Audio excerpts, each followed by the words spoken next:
We were in Chattanooga, Tennessee. Ever been to Chattanooga, Tennessee? Our VRBO where we were staying was actually on the line of East Coast and Central Time. So literally, wherever we stood within the condo, this is crazy, it would change. So at one point, my wife and I, we looked at our phones and we were like within proximity of each other. Our phones recorded that we had different time. All right, so then after a long day of travel, we're looking ahead. My daughter played in a softball tournament, so we're trying to make a plan for getting up in time for the next day. And it like broke my brain trying to figure out what time we needed to get up and what time we needed to set an alarm for. But Saturday we made it. We were on time, right? We figured it out. And then we were getting ready Saturday to do the same thing again on Sunday. And it was, remember what last weekend was? Time change, daylight savings. So at the end of another long day, I'm like trying to crunch the numbers. I'm like, okay, what time is it right now? Like, what time is it going to be at 3 a.m. when they change the time? And then what time do I actually need to be there? So basically we said at one point, let's just like show up at like 4 a.m. in the morning and ensure that we're there. But I'll tell you, we made it, which was great despite my brain breaking. Okay, are you ready for the understatement of the century? There are a lot of interesting things happening in life these days. Agree?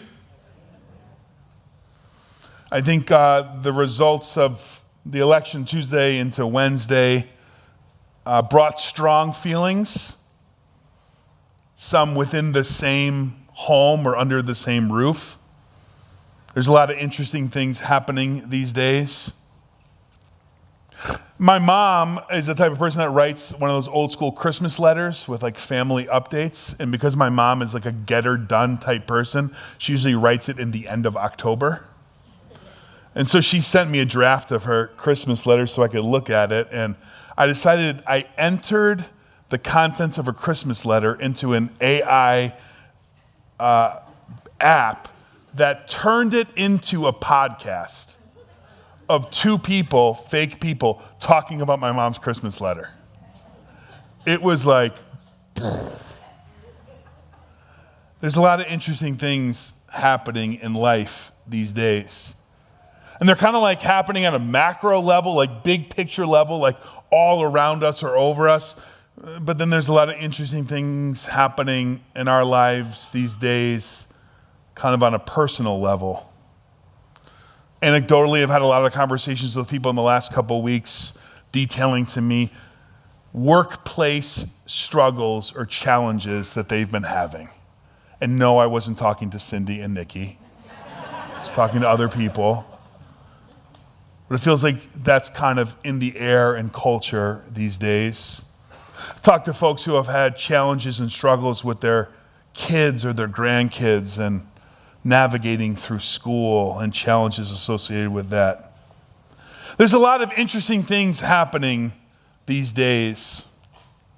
And it can all seem like it's all out of control. I don't know about you, but I don't like out of control. Do you? I like in control.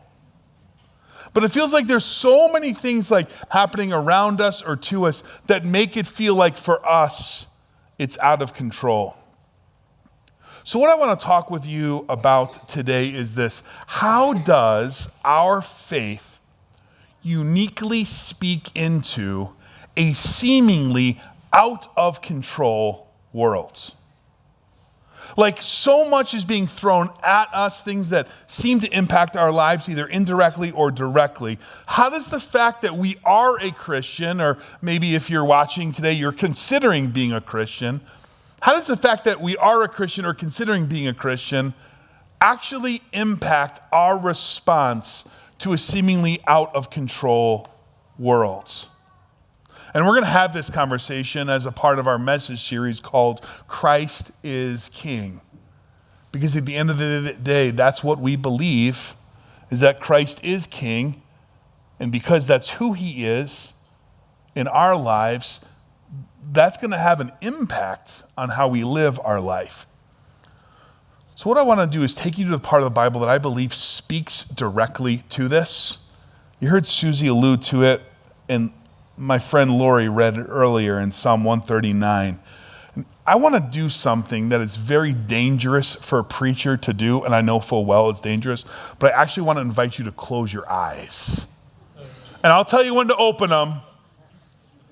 But what I want to do is, I know you get pulled in 1,000 directions and you have 1,000 inputs. I want you to just close your eyes and imagine like this is a prayer that you're speaking about your relationship with God.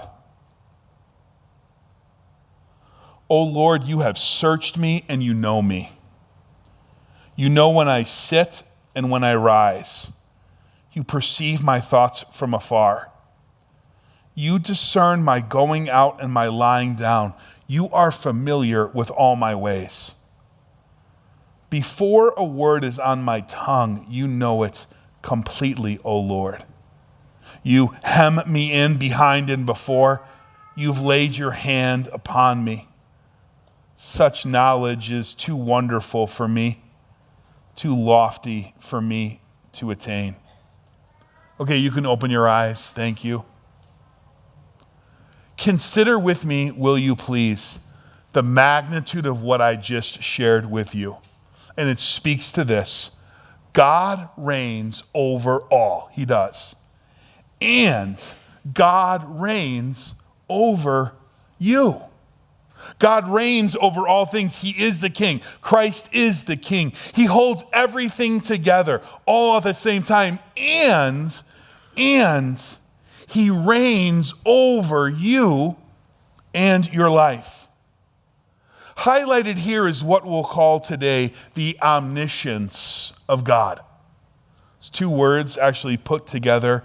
Omni meaning all, and then science meaning knowing, which tells us, and Psalm 139 really delivers this in a powerful way, God is all-knowing. God knows all things. From the text, he knows when we sit and when we rise. He perceives and knows our thoughts from afar. Before a word is on our tongue, he actually knows it completely. So we can say today that God is a know-it-all. But the problem with God being a know-it-all is, first of all, we don't always like know-it-alls. And maybe the thought of God knowing everything about you might be a little disconcerting for you. Like, partly it's a little scary to me. Human beings sometimes actually like to hide things from God. We like to hide our sin from God. Yet hiding our sin from God, it doesn't work. It didn't work in the garden in Genesis chapter 3. And it hasn't worked since.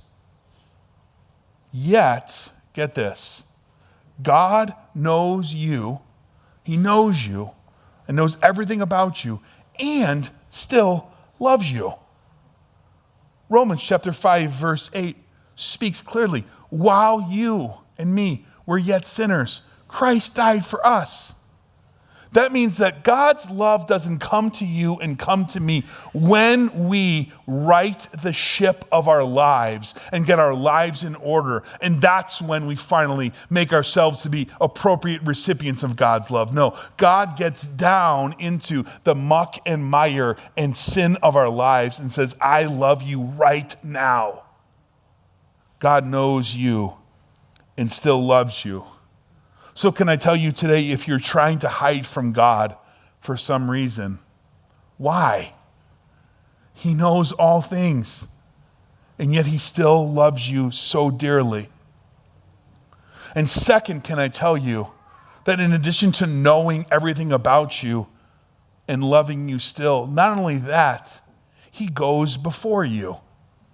He knows all things, and nothing is surprising to him.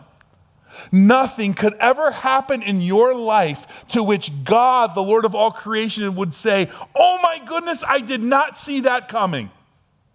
Or, oh my goodness, sorry, I have no idea what to do about that. To me, there's great comfort in that. That God knows all things, so in essence, he goes before all things happening to you. Ever had the situation in your life or the life of someone you love where you just don't know what's going to come around the corner next? Or you're really concerned about making the right decision and it seems really like you just don't know. The beauty is God knows and God goes before. And so then, can I invite you today to this? God invites you to surrender control of your life to him. Give to Jesus control of your life, which to speak clearly means you do not need to facilitate or manipulate good things happening to you. No, you simply work as hard as you can and trust that God's going to put you in the right places at the right time. God has you. So, love him, serve him, love others, serve others, and trust me, he's going to take care of you because he promises to do so. In Exodus chapter 20, when God delivers the 10 Commandments to his people, you might not know what comes right before that. If you were in my confirmation class, you do, because we talked about this.